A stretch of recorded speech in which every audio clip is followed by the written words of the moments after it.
Assalamualaikum warahmatullahi wabarakatuh. Jumpa lagi dengan saya Ahmad Bonasa Putra. Nah, pada video kita kali ini kita akan membahas materi berikutnya dari ekonomi moneter tentang money and inflation, uang dan inflasi. Nah, yang pertama kita bahas dulu tentang inflasi. Jadi inflasi sendiri merupakan suatu keadaan perekonomian di suatu negara di mana terjadi kecenderungan kenaikan harga-harga barang dan jasa secara umum dalam waktu yang panjang atau terus-menerus. Jadi kenaikannya itu secara terus-menerus ya teman-teman. Kalau kenaikannya cuma sementara itu bukan inflasi namanya. Contohnya ketika hari Lebaran, hari Raya ya, kenaikan harganya terjadi, kenaikan harga barang terjadi. Namun setelah hari Raya selesai, harga-harga kembali normal lagi. Nah ini bukan namanya inflasi karena kenaikannya terjadinya secara sementara. Kalau inflasi itu kenaikannya terjadi secara terus-menerus. Nah, ketika inflasi terjadi, maka terjadilah penurunan dari nilai mata uang. Jadi nilai mata uang itu akan semakin turun ketika inflasi terjadi. Lawan dari inflasi adalah deflasi. Deflasi itu adalah suatu keadaan di mana terjadi peristiwa penurunan harga, baik itu barang ataupun jasa, secara terus-menerus. Ketika deflasi terjadi, maka terjadilah peningkatan nilai dari mata uang. Ya. Jadi kalau deflasi, terjadi peningkatan nilai mata uang. Nah, inflasi sendiri itu disebabkan oleh berbagai faktor. Namun, secara umum penyebab inflasi itu di sini terbagi menjadi 3 secara umum ya. Yang pertama ada karena tingginya peredaran uang, kemudian yang kedua karena meningkatnya permintaan, dan yang ketiga adalah karena meningkatnya biaya produksi. Sekarang kita coba bahas satu persatu. Yang pertama, karena tingginya peredaran uang. Jadi inflasi sendiri itu dapat terjadi ketika jumlah uang yang berada di masyarakat itu tidak seimbang dengan jumlah barang yang ada di dalam perekonomian. Jadi ketika jumlah barang yang di perekonomian itu tetap, sementara jumlah uang yang beredar itu semakin lama semakin meningkat, katakan meningkatnya di sini 2 kali lipat ya, maka hal ini akan mengakibatkan kenaikan harga dari barang tersebut 100% atau 2 kali lipat pula. Ya. Nah, hal ini biasanya terjadi ketika pemerintahan itu menerapkan sistem anggaran defisit. Ya, di mana kekurangan anggarannya itu diatasi dengan cara mencetak uang baru, bukan dengan menerbitkan obligasi. Akibatnya uang yang beredar semakin lama semakin banyak, sementara jumlah barang yang di perekonomian cenderung tetap. Nah, hal ini akan mengakibatkan kenaikan dari harga-harga barang. Berkenaan dengan hal ini, maka di sini muncul suatu istilah ya. Istilah ini sering keluar saat di ujian. Biasanya nanti ditanyain maksud dari istilah ini itu apa. Istilahnya itu adalah inflation is always and everywhere a monetary phenomenon. Maksud dari istilah ini apa, Mas? Maksudnya adalah kapanpun tingkat inflasi yang sangat tinggi terjadi pada suatu negara, maka dapat dipastikan bahwa tingkat pertumbuhan pasokan uangnya di negara tersebut sangat tinggi.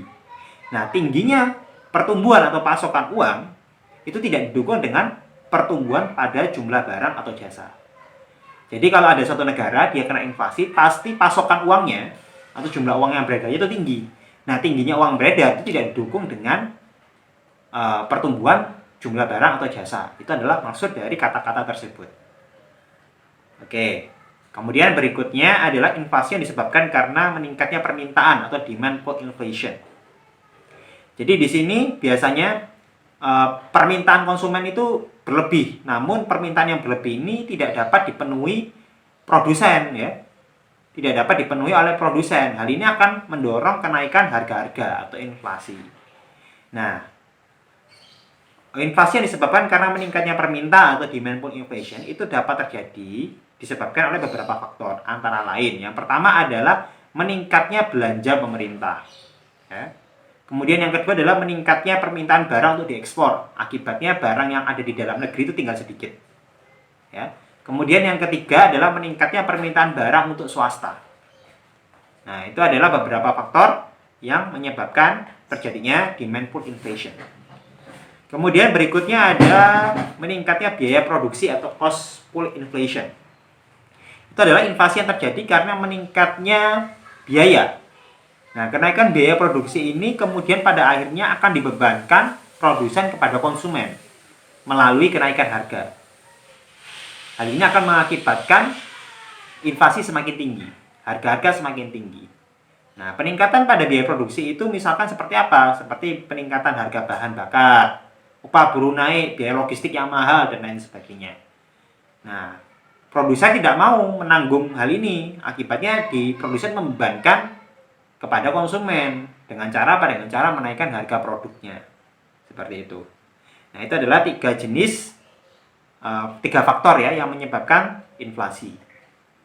Kemudian berikutnya di sini ada sebuah pertanyaan. Apakah kebijakan fiskal itu mampu mempengaruhi tingkat inflasi? Ya. Kebijakan fiskal sendiri kemarin kita sudah belajar waktu di UTS ya.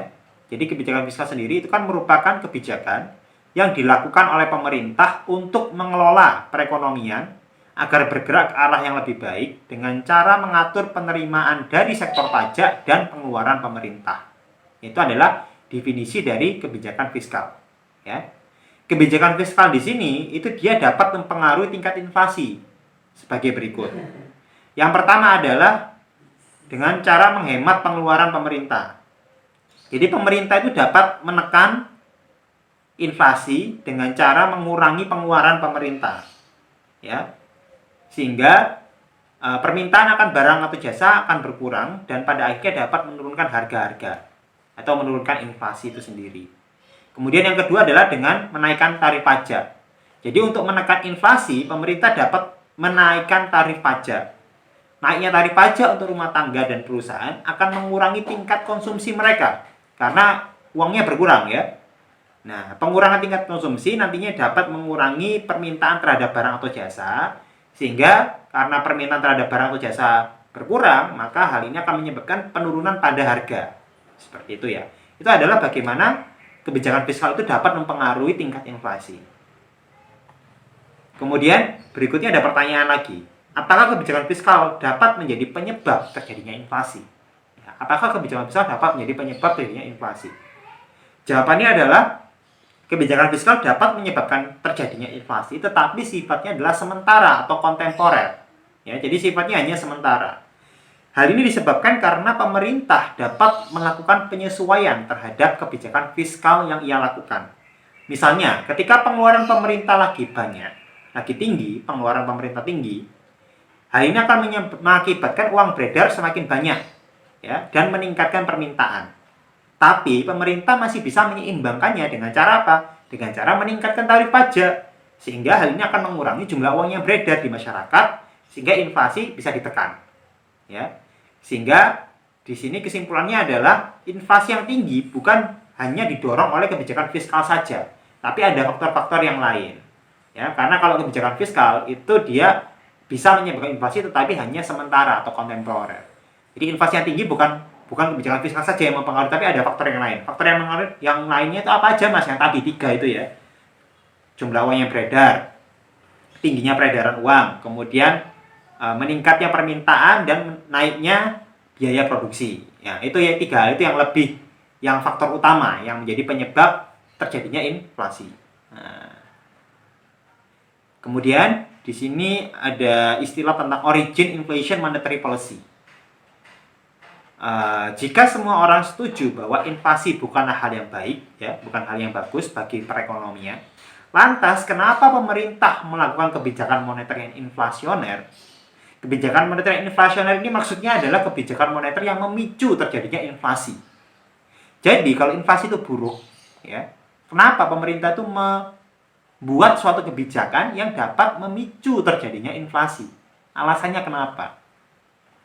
Nah, di sini dikatakan ya bahwa kebijakan moneter inflasioner itu dilakukan oleh pemerintah karena dalam hal ini pemerintah berusaha untuk mencapai tujuan lain, namun pada akhirnya berakhir dengan tingkat pertumbuhan uang yang tinggi dan inflasi yang tinggi.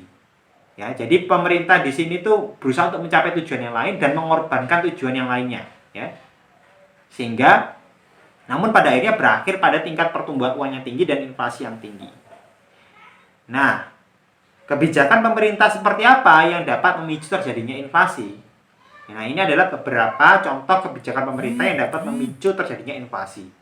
Yang pertama adalah pemerintah memilih ya antara target kesempatan kerja yang tinggi dan inflasi. Biasanya tujuan pertama kebijakan pemerintah yang seringkali mengakibatkan terjadinya inflasi adalah tingginya jumlah pekerja.